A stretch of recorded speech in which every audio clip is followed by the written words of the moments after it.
안녕하십니까, 강영철입니다. 어떤 다이버가 다이빙을 하면서 가스 마취, 본인은 뭐 질소 마취라고 표현을 하셨습니다. 근데 마취와 그다음에 감압병을 동시에 앓은 분이 저한테 한번 연락을 하신 적이 있습니다. 그래서 제가 이런저런 조언을 드리고 어떤 조치를 취할 수 있게끔 현지에도 연락을 해서 어떤 도움을 드린 적이 있는데 그 감사하다는 메일을 보내면서 중요한 것이 자기의 이야기를 꼭 많은 다이버들이 공유할 수 있게 해주면 좋겠다, 이렇게 글을 주셔서 지금 이 영상을 만들게 되었습니다. 뭐 제목을 어떻게 붙일까 고민을 했는데, 한번 다이빙에서 우리가 그 두 가지를 다 겪었다는 이야기보다 더 중요한 것은 이럴 때 어떤 대처를 했느냐, 그 대처가 미흡했을 때 이 다이버들에게 어떤 일이 생길 수 있는지, 어떤 그런 내용을 한번 정리를 해봅니다. 우선 받았던 그 이메일의 내용을 뭐 다 읽어드릴 수는 없습니다. 상당히 길어서. 그래서 요점 정리해드리고요. 우리가 이분의 다이빙 프로필, 그 다음에 가스 마취 감압병,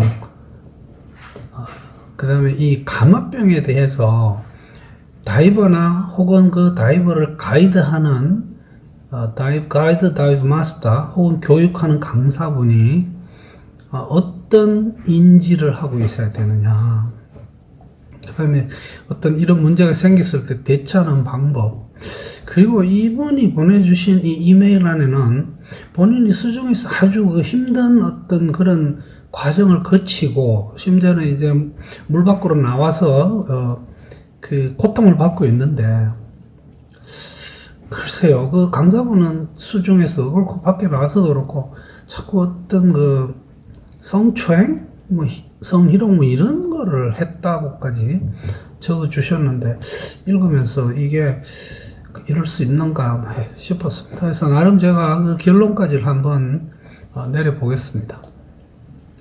이게 제가 받았던 이메일의 한 부분을 캡처했는 겁니다. 그래서 내용을 한번 정리해 보면 이렇습니다. 감사합니다로 시작했어요. 본인이 사방에 있는 볼도갈레라에 있는 어떤 다이빙 포인트는 캐니언이고요. 거기서 어드밴스드 오픈워터 다이브 과정을 밟고 있었다고 합니다. 수심 한 30m 정도 내려갔는데 머리가 띵해지고 판단이 잘 되지 않고, 그 다음에 점차 호흡 곤란이 왔었다고 합니다.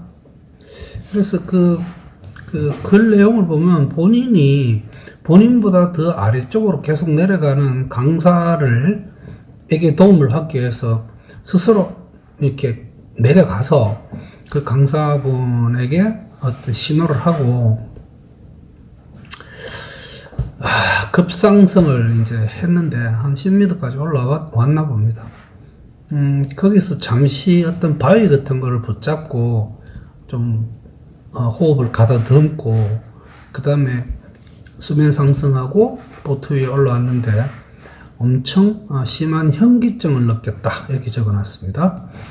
리조트에 복귀하고 나서 1시간 좀 지났는데 몸 여기저기가 아프고 그 다음에 현기증이 계속되었다. 그래서 강사분에게 이런 이야기를 하면서 이거 어떻게 하면 좋아요 라고 했는데, 적어도 이분이 보내주신 그 편지 안에는 강사가 괜찮아요, 딥다이빙 하면 그럴 수 있어요 라는 말을 했다고 되어 있습니다. 그래서 어떤 조치를 해주지 않았습니다. 점점 더 불편해서 한국에 있는 친구 다이버에게 카톡으로 연락을 했더니 제 연락처를 주면서 한번 연락해 보라고 해서 저한테 처음에 어떤 카톡 문자가 왔고, 그때 제가 카톡으로 전화를 해서 좀 길게 통화를 했었던 기억이 있습니다. 그래서 제가 빨리 산소를 좀 공급받고, 그 다음에 가급적이면 빠른 시간 내에 첨부 치료를 하는 게 좋겠다. 지금 당신이 물속에서 겪었던 그런 것은 가스 마취일 것 같고, 그 다음에 지금 밖에서 겪고 있는 것은 이 다이빙 수심이나 어떤 급상승했다는 내용이나 뭐 이런 걸 정상을 보면 완전한 감마병 정상이기 때문에 빨리 챔버 치료를 받는 게 좋겠다고 했는데, 문제가 이 학생이 한국에 저하고 통화를 했다고 하면서 이렇게 하라고 합디다 했는데 강사분이 여기서 거절했다고 합니다. 괜찮아요. 뭐 이래서 그래서 이분이 다시 저한테 전화가 왔었습니다. 사실 이때는 한 새벽 2시, 3시 정도 됐던 것 같습니다. 자다가 이 전화를 다시 받았는데 도저히 이래서는 안 되겠다 싶어서 제가 거기 있지 말고 제가 사방에 알고 있는 친한 후배 강사 쪽으로 사람을 옮기겠고, 그 강사분한테 연락을 해서 이런 일이 있는 것 같은데 니 오거든 빨리 산소도 좀 줘라고까지 제가 했습니다. 그리고 그 다음날 이 사람이 바탄가스로 가서, 다행히 그때 바탄가스에 어떤 챔버가 있어서 치료를 받았고, 그 이후에 돌아왔어도 여전히 여기 보면 바로 비행기 타지 말고 어쩌고저쩌고 해가지고 한 3일 대기했다가 오고 하는 그런 내용도 있습니다. 어쨌든 귀국했어도 어지럼증이 계속 남아 있어서, 그때 아마 이분이 강릉인가 병원에 가서 첨부 치료를 한 3차례 더 해서 토탈 한 10회 정도 첨부 치료를 했습니다. 제가 마지막으로 주고받았던 카톡에서는 거의 좋아졌는데 본인 생각은 아직도 한 10%는 남아있는 것 같다 하는데, 이게 사실 어떤 이런 거 겪고 나서 그 전과 똑같은 어떤 머리 상태, 증상이 이렇게 되기는 좀 힘듭니다. 여러 가지 이유가 있지만 본인이 이미 이 감마병에 대한 공포에 좀 속된 표현으로 쩌들게 되면 괜찮아도 계속 안 괜찮은 것 같은 느낌이 들 수도 있습니다. 그 이후에 본인이 적어준 어떤 성희롱 같은 문제를 포함해서 법적인 소송을 개시한다, 이렇게 제가 통보를 받았고, 법적인 어떤 소송에서 이분이 이기고, 그 강사분은 해당 소속 단체에서도 처벌을 받은 걸로 제가 그렇게 기억하고 있습니다. 우선 이분은 가스 마취와 감마병을 같이 앓은 걸로 판단이 됩니다. 문제점을 이렇게 보면요, 이분이 어드밴스드 오픈워터 다이버 교육을 받고 있었다고 하는데 44m까지 내려갔다고 합니다. 강사가 거기 있어서 그까지 강사와 만나기 위해서 갔다고 적혀 있지만, 어쨌든 강사가 내려갔으면 다이버도 당연히 여기까지 데려가려고 했겠죠. 지금 제가 알고 있는 두 교육단체만 예를 들어서 패디의 경우는 지금은 정확하게 제가 모르겠습니다. 옛날에 관여했던 단체라서, 훈련 다이빙 할 때는 어드밴스드 오픈워터 다이버 과정에서 최대 수심을 30m로 잡고 있습니다. 그리고 이제 실제 다이빙 최대 허용 수심이 40m죠. SSI에서는 훈련 다이빙 때도 40m까지 갈 수 있도록 지금 그렇게 기준을 잡아놨습니다. 그 다음에 이분은 어떤 이런 여러 가지 문제로 급상승을 했죠. 그 다음에 물 밖에 나왔을 때 명백한 감마병 증상이 있는데 그걸 간과를 했습니다. 이 간과는 본인은 잘 모릅니다. 지금 어드밴스드 오픈워터 교육단체 교육을 받고 있는 수준의 다이버라면 사실 감마병에 대해서 정확하게 이해하고 있기가 힘들죠. 이런 경우에는 이분을 교육했던 강사나 혹은 가이드를 했다면 다이브 마스터가 여기에 대해서 인지를 하고 이분에게 도움을 줬었어야 됩니다. 그 다음에 산소 공급을 하라고 해도 꼭 제 말을 들었다 안 들었다는 뜻이 아니고요. 그것도 무시당했고 챔버 치료는 지연됐습니다. 성추행 이야기는 하지 않겠습니다. 저는. 그 다음에 감압병에 대한 인지입니다. 여러분, 감압병의 정상은 지금 제가 이 감압병에 대한 설명을 하기 힘든데 다양하게 나와 있습니다. 제가 화면에다가 그 감압병 정상을 하나 캡처해서 이 영상에 올려놓겠습니다. 이거 여러분 다이버라면 알고 있어야 됩니다. 모든 다이빙 이후에 다이빙 프로필이 나쁘면 더 잘 올 거고요.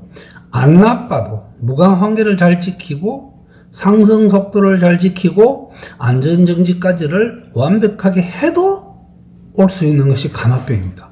왜냐하면 그건 다이빙적인 요소인 거고요. 내 개인적인 현재 건강 상태나 뭐 심폐 기능의 차이라든지 내가 어떤 뭐 근육에 어떤 문제가 있었다든지 이런 것 때문에 감압병은 올 수 있습니다. 그것을 간과하면 안 됩니다. 그래서 아무리 가벼운 증상이라도 내가 평소에도 계속 앓는 어떤 허리 통증이라든지 두통이라든지 편두통이라든지 이런 것도 내가 다이빙하고 나와서 1시간 이내에 이게 만약에 갑자기 온다면 감압병으로 간주하셔야 됩니다. 아닐 수도 있습니다. 그러나 감압병으로 간주해서 대처를 해야지 더 나쁜 감압병으로 진전되는 걸 막을 수 있습니다. 이 부분을 간과하면 반드시 어떤 그 문제들이 크게 발생을 하게 됩니다. 특히 리조트, 다이빙 센터 운영자나 혹은 여러분 다이버 본인 이거 알고 계셔야 됩니다.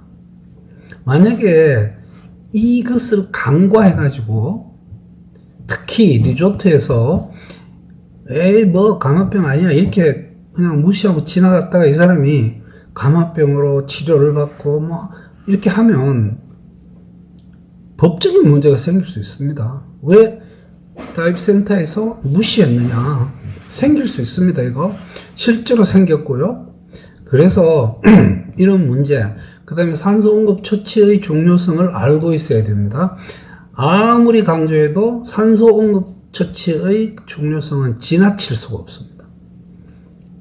굉장히 도움이 됩니다. 제가 감압병이라든지 챔버라든지 여러 이야기를 하면서 여러 차례 드린 말씀, 산소 공급 처치만으로도 감압병이 소실되는 경우가 허다합니다. 그리고 고압산소 챔버 치료는 증상이 나타나고 시초를 다투는 그런 문제입니다. 빨리 받을수록 치료 효과가 뛰어납니다. 그래서 어떻게 대처할 것이냐. 자, 강사, 다이브 마스터 혹은 리조트에서 다이빙 마치고 올라온 어떤 다이버가, 학생 다이버가 어떤 감압병 증상을 호소한다면 선제적으로 조치해야 됩니다. 가장 중요한 선제적인 조치가 산소를 주는 겁니다. 어쨌든 다이버라도 감압병이나 질소 마취에 대한 분명한 지식은 가지고 있어야 되는 게 본인의 책임입니다. 오픈워터 다이버 과정에서 이 두 가지는 반드시 배우고 이거에 대한 예방 방법과 그 다음에 대처 방법까지를 오픈워터 다이버 과정에서 여러 번 강조를 합니다. 안 들었다고 해봤자 안 됩니다. 여러분들 책 보시고 시험 통과하고 했으면 이거 알고 계셔야 됩니다. 그 다음에 감압병이 의심되는 상황이 됐다면 여러분들은 절대 휴식을 취해야 됩니다. 가만히 있어야 됩니다. 그러면서 물을 많이 마시고요. 리조트에 부탁하고 아니면 병원에 가셔서 산소 공급을 받으셔야 됩니다. 그리고 가급적 빠른 시간 안에 챔버 치료를 받는 것이 안전합니다.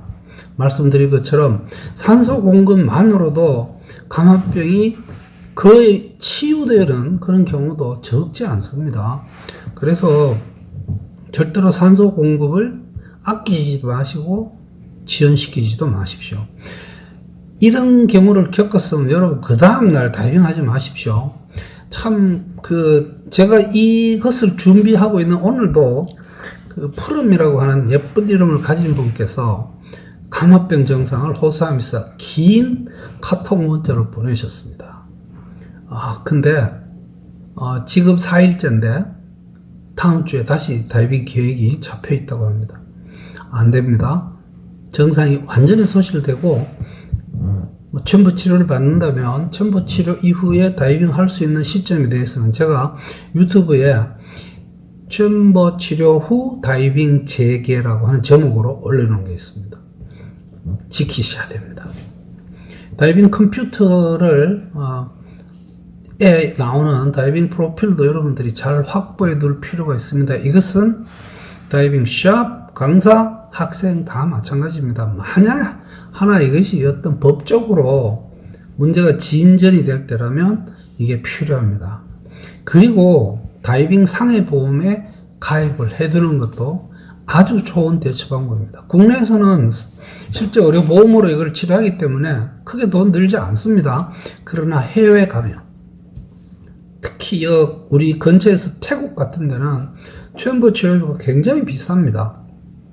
보험에 가입해 있으면 커버를 해줍니다.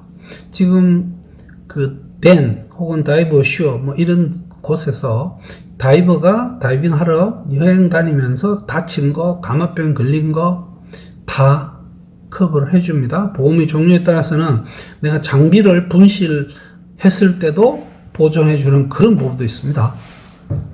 저는 아닐라위스 리조트 하면서 중국에서 온 다이버들이 장비 분실했다는 증명서에 서명을 해달라고 하는, 그래서 이 장비를 바꾸겠다고 하는 그런 사람도 봤습니다.